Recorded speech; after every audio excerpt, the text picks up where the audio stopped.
오늘 말씀의 제목은 세상에 오신 참 빛이라는 제목으로 우리가 함께 3시간에 걸쳐서 함께 은혜를 나누고자 합니다. 우리 인생의 한복판에 사랑으로 오셨고 또 희생의 제물로 오셔서 생명이 되어주신 예수님에 대해서 조금 더 깊이 있게 오늘 본문을 통해서 살펴보고자 합니다. 어둠 속에서 길을 잃고 방황하는 우리들에게 구원의 빛으로 오셨음을 증거하고 있는 오늘 본문을 통해서 그분의 빛이 우리에게 놀라운 은혜의 어떤 은혜를 허락하시는지 함께 생각해 보면서 예수님의 빛을 다시금 마음 가득 담으시고 그분의 빛으로 먼저 우리의 삶이 변화되기를 소망하시면서 거기에서 그치는 것이 아니라 우리의 가정과 직장과 또 세상을 더욱 아름다운 것으로 변화시켜 가기를 그렇게 결단하는 시간이 되었으면 좋겠습니다. 우리가 첫 번째 생각할 주제는 뭐냐면 참 빛의 방문입니다. 역사 속에서 찾아오신 그 참 빛에 대해서 우리가 함께 생각해 보겠습니다. 참 빛이라는 것은 세상 속에 있던 어떤 것이 개발되는 게 아니다라는 게 성경의 가르침이십니다. 전혀 이질적인 요소다라고 이야기를 하고 외부에서 하늘에서 이 세상으로 찾아 들어온 게 참 빛이다라고 증언하고 있습니다. 이 땅에 들어온 것이 참 빛이다라는 것이죠. 한번 저희가 9절 말씀으로 한번 시작해 보겠습니다. 9절 말씀 저희가 함께 읽습니다. 참 빛 곧 세상에 와서 각 사람에게 비추는 빛이 있었나니. 여기 보면 9절 말씀의 시작이 참 빛 곧 세상에 와서 라고 시작을 하고 있습니다. 보통요 다른 종교들은 내가 가지고 있는 내면의 정신을 개발하는 게 다른 종교의 특성입니다.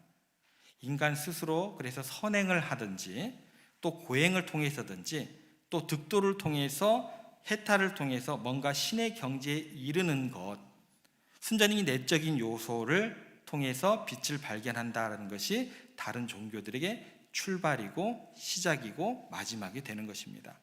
그런데 성경에서 말하는 참 빛은 전혀 출발도 틀리고 끝도 틀립니다. 죄악 가운데 타락한 가운데 있는 인간으로부터 그 참 빛은 절대 나올래야 나올 수가 없다라는 거예요. 세상에 들어온 빛에 의해서 세상을 찾아온 그 빛에 의해서 우리가 진리를 알게 되고 생명을 얻게 된다라는 게 성경에 우리들에게 가르치신 모든 것입니다.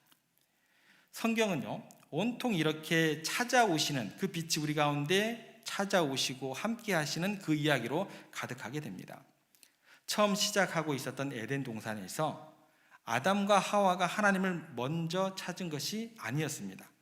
그들이 범죄한 후에 하나님의 음성과 하나님의 걸음소리를 듣고 어떻게 했을까요? 찾지 않고 오히려 피해서 도망가서 숨게 됩니다. 그렇게 숨어서 피하는 아담과 하와를 하나님께서 먼저 찾아오십니다. 아담아 아담아 네가 어디 있느냐 먼저 찾아오셨다라는 거예요. 또 실수하고 절망 가운데 돌베개를 하고 눈물을 흘리면서 베델에서 자고 있었던 야곱은요 하나님을 절대로 먼저 찾지 않았습니다. 그런데 하나님께서 그곳 베델로 찾아오셔서 먼저 찾아가시고 그 순간 갑자기 하늘이 열리고 사다리가 내려오고 천사들이 오르락 내리락 하면서 하나님께서 먼저 야곱에게 복을 주셨다라는 거예요. 내가 너를 지키고 보호할 거다. 두려워하지 말아라. 반드시 너는 돌아오게 될 거다. 이 땅을 너에게 주겠고 하늘의 별처럼 바닷가의 모래알처럼 많은 자손을 주겠다고 하나님께서 먼저 축복해 주시니까 그제서야 잠에서 깬 야곱이 깜짝 놀라서 이런 이야기를 하게 됩니다. 나를 살려만 주신다고 한다면 조건을 걸죠. 이곳이 하나님의 전이 되겠고 여기서 나를 살려주시고 한다면 이곳에서 하나님을 예배하겠습니다. 인간이란 존재는요 이 정도밖에 안 돼요. 시간이 흘렀습니다. 그 야곱이 절망의 강가였던 야복 강가에서 형 에서가 자기를 죽이러 온다는 소리를 듣게 됩니다. 야곱이 어쩔 줄 몰라 하면서 당황하고 있을 때에 하나님께서 야곱을 먼저 찾아가셔서 만나주시고 다시금 이스라엘이라는 이름으로 그의 이름을 새롭게 만들어 주셨다라는 것입니다. 이스라엘 백성들이 이집트의 노예로 있을 때였습니다. 절망 가운데 있었습니다. 그들이 부르짖는 소리를 듣고 그들의 우고를 알고 친히 내려가셔서 하나님께서 먼저 그들을 바라보시고 이야기를 해주십니다. 하나님께서 절망한 모세 노인을 찾아가서 기어이 설득하시고 이스라엘을 구원하라 하면서 그를 파송해 주십니다. 하나님께서 이스라엘 백성들이 어여쁘고 그들의 행함이 하나님 앞에서 깨끗하고 성실했기 때문에 하나님께 찾아가신 게 아닙니다. 하나님께서 아무 조건 없이 그들을 먼저 찾아가시고 그들을 구원의 백성으로 인쳐주시고 불러내주셨다는 거예요. 선지자들도 마찬가지입니다. 하나님이 그들을 먼저 찾아가셔서 말씀해 주셨기 때문에 그들이 그 사랑의 말씀을 가지고 백성들에 찾아가서 그 사랑의 하나님의 메시지를 전하게 되었다는 것입니다. 여러분, 놀랍게 하나님은요, 이렇게 끊임없이 여러분들을 찾아오시는 분이십니다. 여러분들 중에 어느 누가 내가 먼저 하나님을 찾아갔다라고 말할 수 있는 사람이 있을까요? 절대로 없습니다. 하나님께서 친히 나 같은 죄인을 구원하시려고 하나님을 알지도 못했고 하나님 앞에서 원수처럼 행해던 그 순간 포기하지 않으시고 먼저 찾아오신 참 빛이 되어주셨다라는 거예요. 그리고 우리에게 더욱더 위로가 되는 말씀은 뭐냐면, 이처럼 세상에 들어오는 빛은 한 사람만 주목하고 찾아간 빛이 아니다라는 거예요. 주인공만 찾아가는 빛이 아니라는 것입니다. 각 사람에게 찾아간 빛이라고 표현되어 있습니다. 저희가 9절 말씀 다시 한번 보겠습니다. 같이 읽겠습니다. 참빛 곧 세상에 와서 각 사람에게 비추는 빛이 있었나니. 참빛이 오셨어요. 근데 그 빛은 어떤 빛이에요? 각 사람에게 일일이 찾아가서 비추시고 비추시는 빛이었다라고 기록되어 있습니다. 여러분, 영화나 보통 드라마 같은 것을 보면 항상 카메라 앵글은 어디로 향해야 돼요? 주로 누구에게 가요? 주인공. 카메라 앵글이 늘 주인공을 향해 비추게 됩니다. 그래서 조연을 맡게 될 때 어떤 조연을 맡고 싶어 하냐면 꼭 주인공 옆에 있는, 주인공 옆에서 오래 머무를 수 있는 그런 사람이 화면에 자주 잡히기 때문에 그런 조연을 맡고 싶어 합니다. 예를 들어서 몸종이라든지 비서라든지, 주인공 옆에 붙어 있어야만 카메라 앵글이 잡히기 때문에 감독의 눈에 띄기 때문에 화면에 나올 확률이 높기 때문에 그가 귀하건 가난하건 의미가 없어요. 조연으로 아무리 높은 장군을 한다 할지라도 주인공 옆에 있으면 어떻게 돼요? 절대 카메라 앵글에 잡히지 않게 됩니다. 그러니까 어떻게 해서든지 우리는 어떻게 해야 돼요? 주인공 옆에 있어야 돼요. 그게 뭐예요? 그게 세상의 법칙입니다. 학교에서는 1등만 하셔야 돼요. 2등 하시면 절대 안 됩니다. 어디에서도 한두 사람에게 초점을 맞추는 게 뭐예요? 세상의 빛이요 세상의 법입니다. 예외함이 없어요. 참 힘들게 살아가십니다. 세상의 빛은요, 각 사람, 모든 사람이 아닙니다. 잘난 사람만 비추고 똑똑한 사람만 비추고 성공한 사람을 골라서 비추는 빛이 어디예요? 세상의 빛입니다.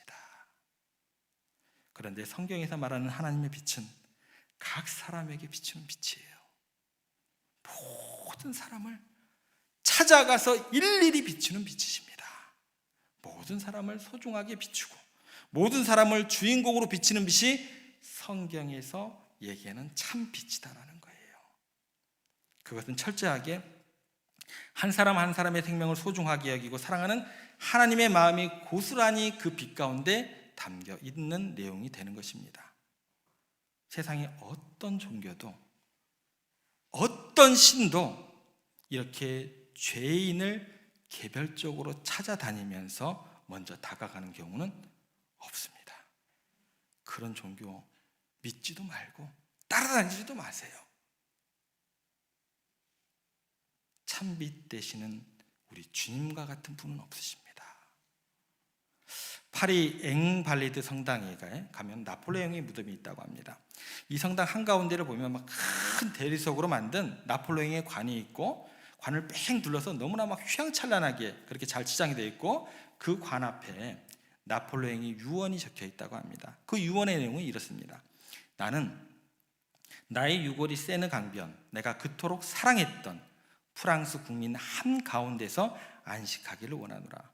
자기가 그토록 사랑했대요, 프랑스 국민들을. 그리고 그 가운데 안식하기를 원한다라고 유언을 남겼습니다. 그런데 말입니다, 나폴레옹은요, 자신의 명예를 위해서, 세계 정복의 야욕을 위해서 전쟁을 일으키면서 얼마나 많은 프랑스의 젊은이들을 죽게 했는지 모릅니다. 그리고 그렇게 해서 정복한 나라들을 자기 친척과 자기 형제들에게 다 나눠주면서 그들로 다스리게 했습니다.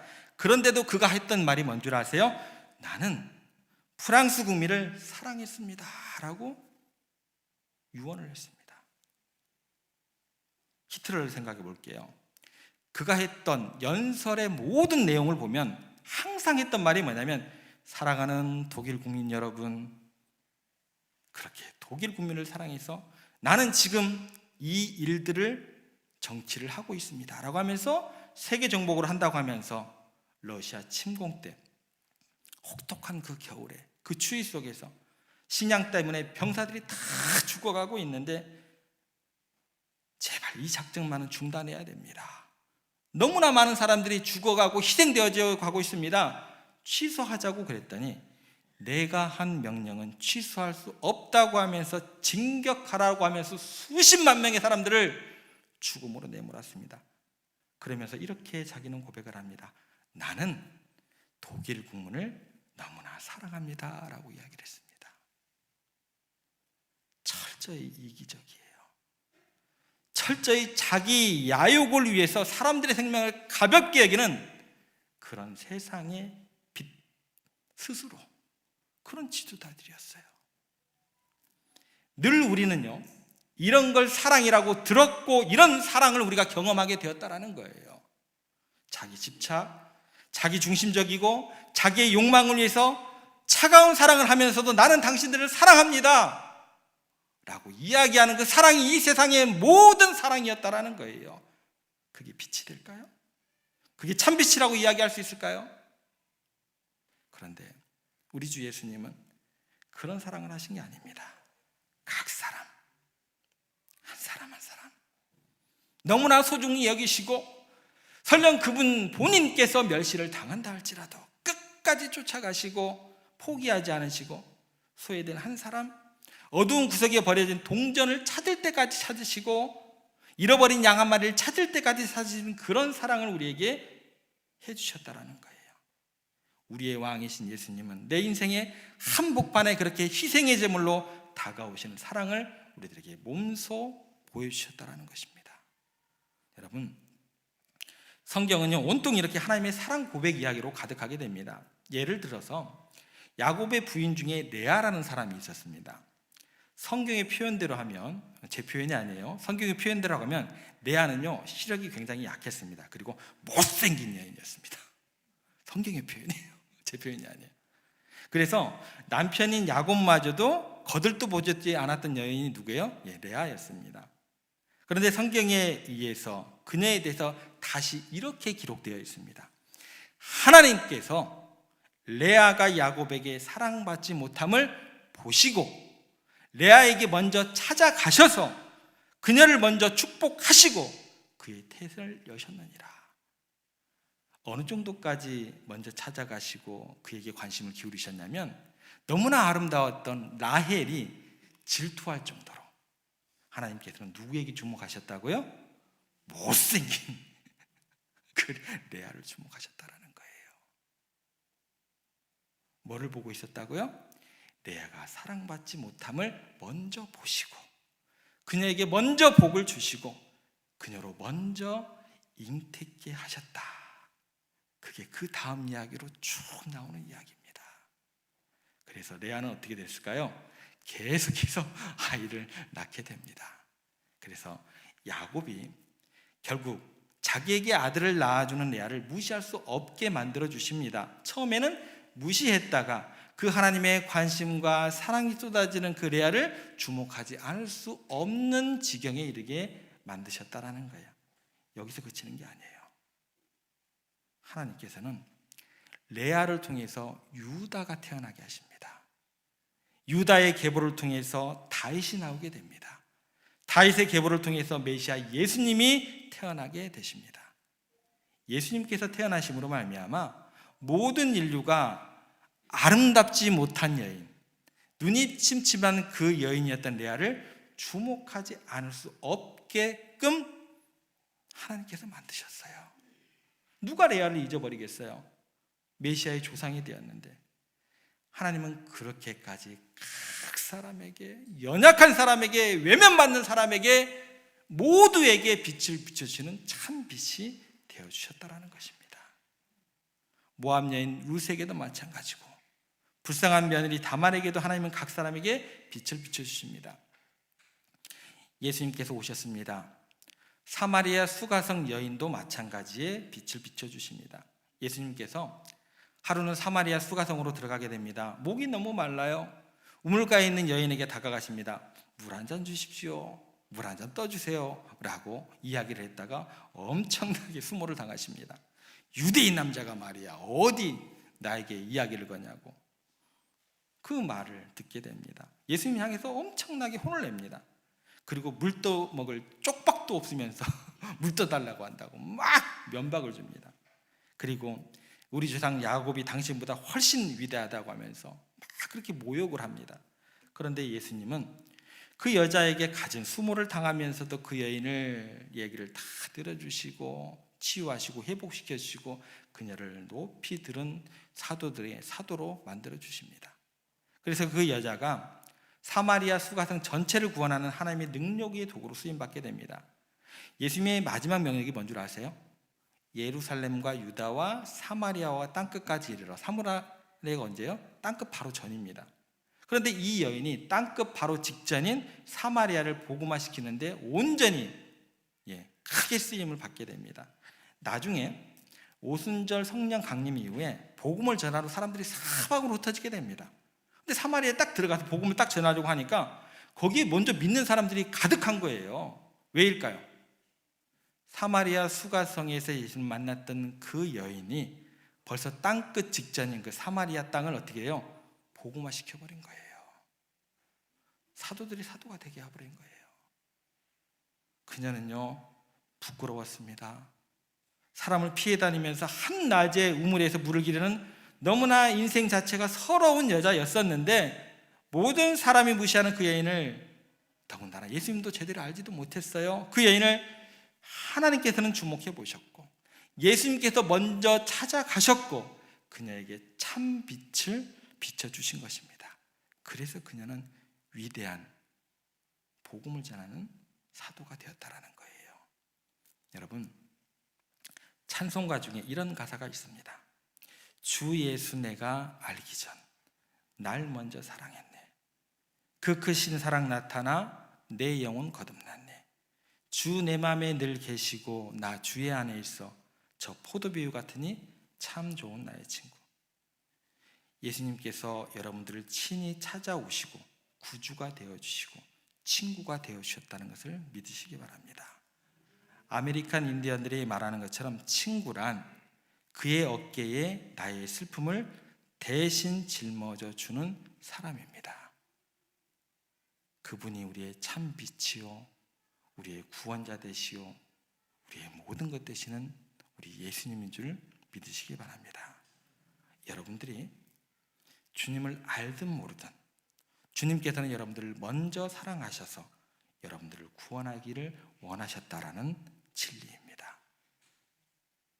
사람들이 아무리 여러분들을 무시하고 멸시한다 할지라도 주님께서 여러분들을 먼저 긍휼히 여기시고 반드시 찾아가셔서 각 사람 모든 사람에게 빛을 비추시고 위대한 소망을 주시고 더 나아가서 이 땅에 태어난 사명감을 주시고 그렇게 아름다운 모습으로 새로운 사람으로 만들어 가실 줄 믿으시기 바랍니다.